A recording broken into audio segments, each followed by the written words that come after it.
Today I'm going to show you another example of horn trimming on a Shetland sheep. This is Otis, and he is a Shetland wether. And I'm going to show you just how overgrown his horns are and why we need to correct them.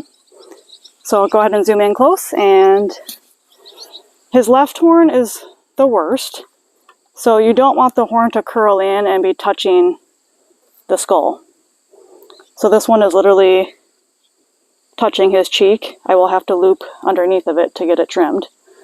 The right side, there's still a little bit of space there, but I would prefer more. If the horns continue to grow, they're not going to curl forward like they're supposed to. They're digging into the skull. So that's why we need to help them out here. So for materials, once again, like my original horn trimming video, I will be using the Producer's Pride horn saw kit. It's basically a wire. So we're looking at a stainless steel wire with 2 handles. And we'll be making a notch, once again with a file. And we're going to saw this with this stainless steel wire. It's going to stink, it can smoke, it kind of cauterizes. As a plan B, as my backup plan, I do like to have the blood stop powder, not only for hoof trimming, but also for horn trimming, should things go wrong. I also recommend some heavy-duty gloves to wear, just because if I were to slip, I wouldn't want to cut myself with the wire. So just some protection. You also notice that I'm using a halter on Otis. This is to help walk him up here onto the shearing stand. So this is actually a homemade shearing stand, but you can purchase these as well. So you want to keep him steady and still. And I'm going to have Matt hold him still while I'm doing the trimming. We don't want any movement for safety reasons, obviously. So we'll go ahead and get started and watch Otis get his horns trimmed. So because Otis has his horns so close to the skull here, I won't be able to just get the wire underneath of it. I'll have to loop through. But the first thing I want to do is feel where the blood supply is, so I know where the horn is vital. So I'm just basically feeling for a warmth. And then when I get to where I believe there's no blood supply, I'm going to make a notch. And then I'll be placing the wire in that notch. So this part is probably the trickiest part, because if you screw up, you know, you're going to be cutting where the blood supply is, which is going to cause some pain for the animal. And you would have to use blood stop powder to get the bleeding to stop. So we want to try to avoid that as best as we can. On the other hand, we don't really have any other options. We don't have the ability to take an x-ray or anything of his horn, so we have to go strictly by feel here.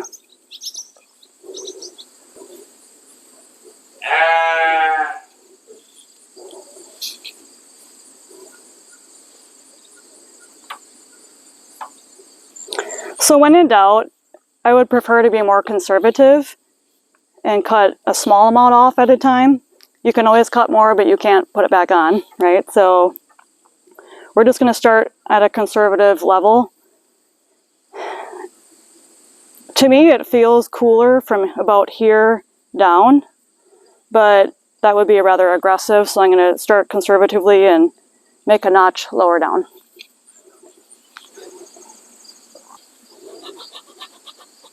I'm being very careful here. I don't want to hit his eye or anything, obviously, so I'm just going to take my time. The purpose of the notch is that I don't want that wire to slide around when I'm sawing it, because I have to move really fast when I'm sawing. So we don't want it to slide around. We want it to stay put in the right spot. Another option is to use a Loppers. You can use a Loppers. We have one sheep that his horn is actually got knocked loose. And so because his horn is loose, I wasn't able to trim it with the wires, because it would kind of move it around and cause discomfort for him. So I would only use this method on a horn that is stable. If the horn has been knocked loose, I would use a Loppers.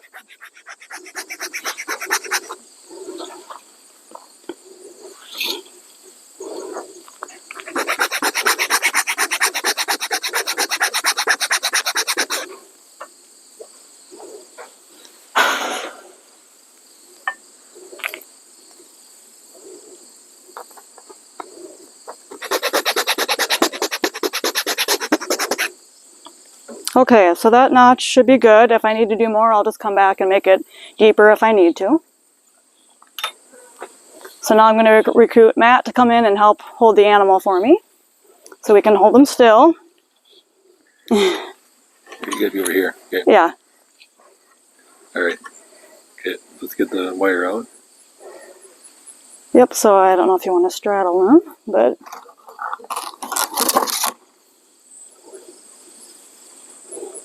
So here's the wire. So I'm going to have to loop it underneath, unfortunately, because I can't get under it otherwise.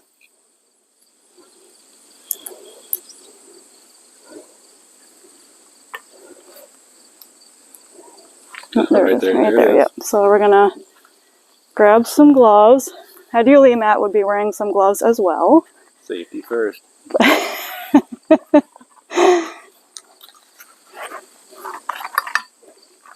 Okay, gotta find that notch. Oh. Okay, so there I'm in the notch. So I'm gonna lean back, and I have to apply a little bit of pressure. And I'm gonna start slow here. Matt can tell me how it's looking. He's got a better viewpoint of it. Yeah, nice long strokes. Keep going. So I'm gonna pick up my speed a little bit here. You can see it's gonna start to... Starting to smoke a little bit. Starting to smoke a little bit. Nice strong, keep going.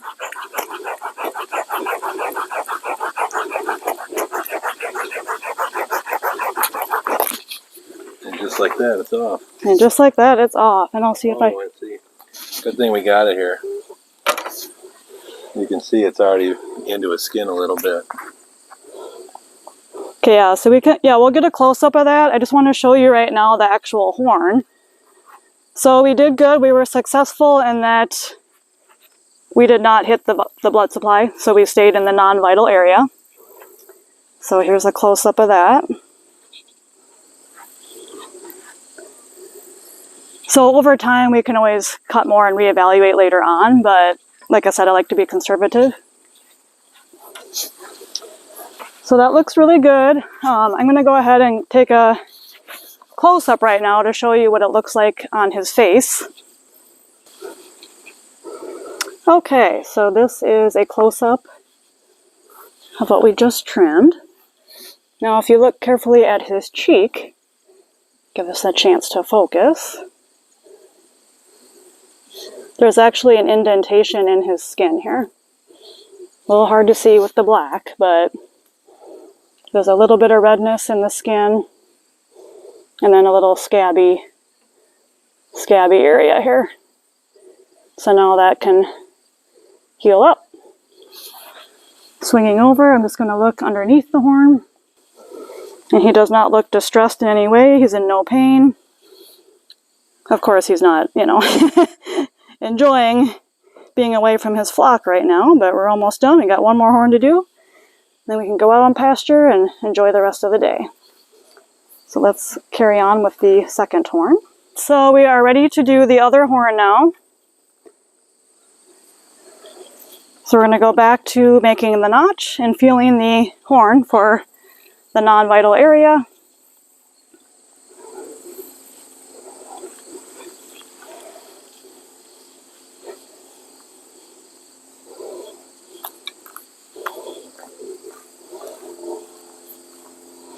Like I said, it feels cool enough, quite a ways here, but I'm going to kind of look and try to make it somewhat symmetrical if I can.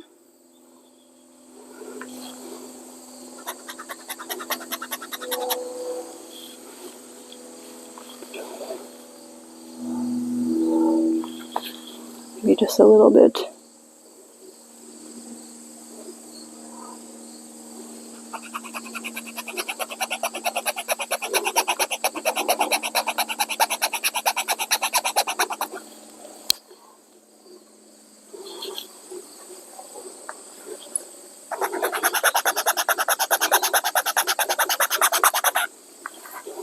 Okay, so I've made a pretty good notch.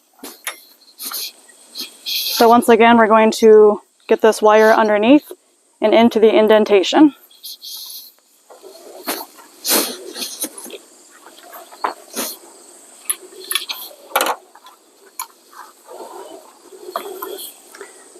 So just be aware that that wire is very sharp. So be careful when you're handling it yourself. It comes with a nice big roll of it, so you can replace it and get a new section as it gets used. You can see that it's kind of,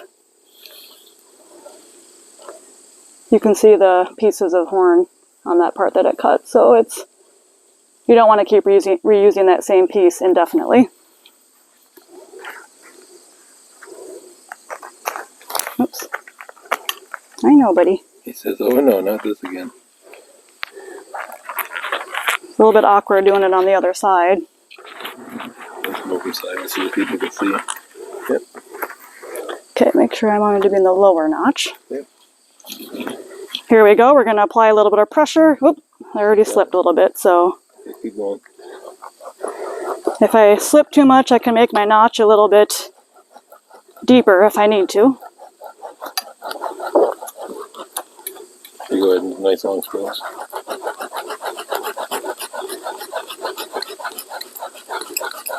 A lot of smoke. Good. Good, good. He looks good. Let's see if I can find the piece. We're out on the lawn right now, so. That one's gone forever. Yeah, the black horn tends to blend in with the black manure out here on the lawn, so might not find that piece, but we can take a look at him, see how he looks. Yeah, he looks great. He looks so much better. He was pretty patient about it. No pain, no distress. He looks really good. It's kind of amazing how fast these horns grew, because when we sheared this spring, I evaluated him at that time. In the spring we do the shearing and the hoof trimming. And at that time I really feel that he didn't quite need the horn trimming yet. But now we're at the end of August and it clearly grew enough that it was compromising his cheeks here, so we had to go ahead and do it. So I just recommend, keeping an eye on your animal. Maybe every few months or so, just check it to make sure that, it's still good. I would rather take little bits at a time off rather than take one aggressive cut a year, for example. That's just my 2 cents. So let's get a close-up to see how he looks now at the end. How you looking, Otis? I think you look pretty handsome. Yeah. It's actually somewhat symmetrical. I tried to make him look not too silly. But the main side was this left one here. Like I said, that was really digging in. And that is free from his skin. He can breathe. His skin can breathe. And we will monitor him as the months go on. So if you can see how black that, here we go, he turned his head just perfectly for me. You can see how black it is under here.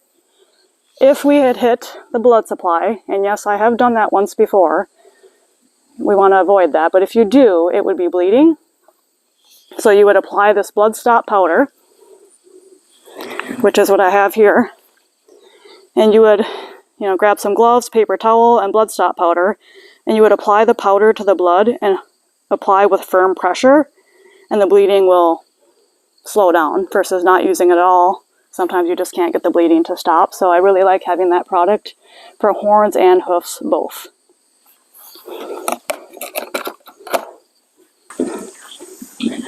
I want to show you an example from a Shetland wether I have. This is Pepper, and with him, he's the one that has a loose horn.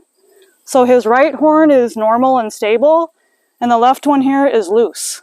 So it hasn't actually, busted off, but it's loose.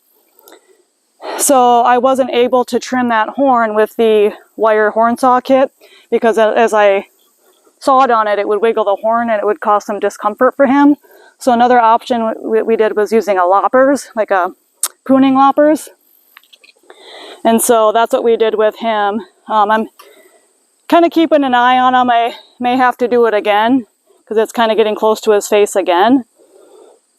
But it's technically not touching right now. And I just wanted to show you an example. So you can see how his horn is loose. And I'll I'll grab and get close up here to show you a little closer of what that looks like. So you can see it wiggles at the base. It's wiggling there, so it shouldn't be like that. So that's why we chose to do the lopper with him. Here are the 2 loppers that I used for trimming his horn. I had 2 sizes, a small and a large, to try. So as you can see, his right horn is fine, so of course I left that one untouched. No issues there, and it's solid. But the left one, we went ahead and trimmed. Again, I was pretty conservative. I only cut what I needed to. Here's the piece. It was a success. There's no blood. It looks good.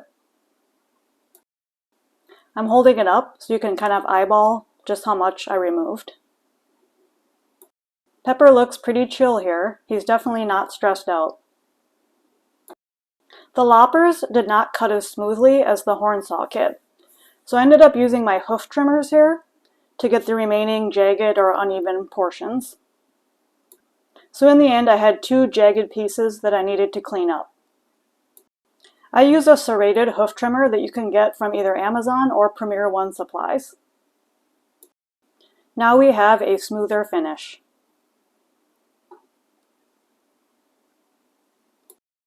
Thanks for hanging out with us today. I hope you enjoyed the sheep horn makeovers.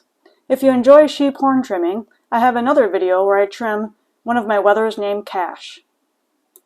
If you enjoy sheep, wool, gardening, and homesteading in general, please subscribe to my channel.